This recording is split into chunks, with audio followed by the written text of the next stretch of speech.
Everyone అలా అభిషేకం చేసేసాక ఇక్కడ వచ్చేసి చూస్తున్నారు కదా, ఇక్కడ గజమాల వేస్తున్నారు స్వామివారికి. గజమాల తెచ్చి వేస్తున్నారు. అలా వేసిన తర్వాత పూలతో కూడా పూలు కూడా చల్లారండి. ఆ పూలతో పాటు చాక్లెట్లు కూడా వేశారు. అలా చల్లేటప్పుడు స్వామివారి తల మీద వేసినవి మా మీద కూడా పడితే మంచిదని చెప్పి మమ్మల్ని కూడా పూజారి ఆ ఆంజనేయ స్వామి చుట్టూ నిలబడమన్నాడు. అలా ఆంజనేయ స్వామికి వేసిన పూలన్నీ మా మీద కూడా పడ్డాయండి.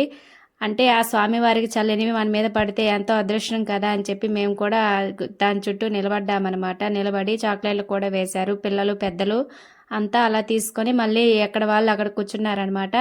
ఇలా వేసేసాక ఇక్కడ చూపిస్తున్నాను కదా, నేను ఇంట్లో అల్లాలని చెప్పాను కదా తమలపాకులతో, అది వచ్చేసి ఫస్ట్ మాల మేమే వేసామన్నమాట. తర్వాత చాలామంది వేశారు. ఇక్కడ వచ్చేసి స్వామివారిని అంటే మళ్ళీ ఆంజనేయ స్వామి చుట్టూ తిప్పి చిన్న విగ్రహం తెచ్చారన్నారు కదా, దాన్ని కూడా విగ్రహాన్ని కూడా పెద్ద ఆంజనేయ స్వామి చుట్టూ తిప్పి మళ్ళీ ఏ ప్లేస్ లో ప్రతిష్ఠించాలనుకున్నాడో ఆ ప్లేస్ లో పెట్టారనమాట. ఆ ప్లేస్ లో ఎలా పెట్టారని చెప్పి నెక్స్ట్ వీడియోలో చూపిస్తానండి.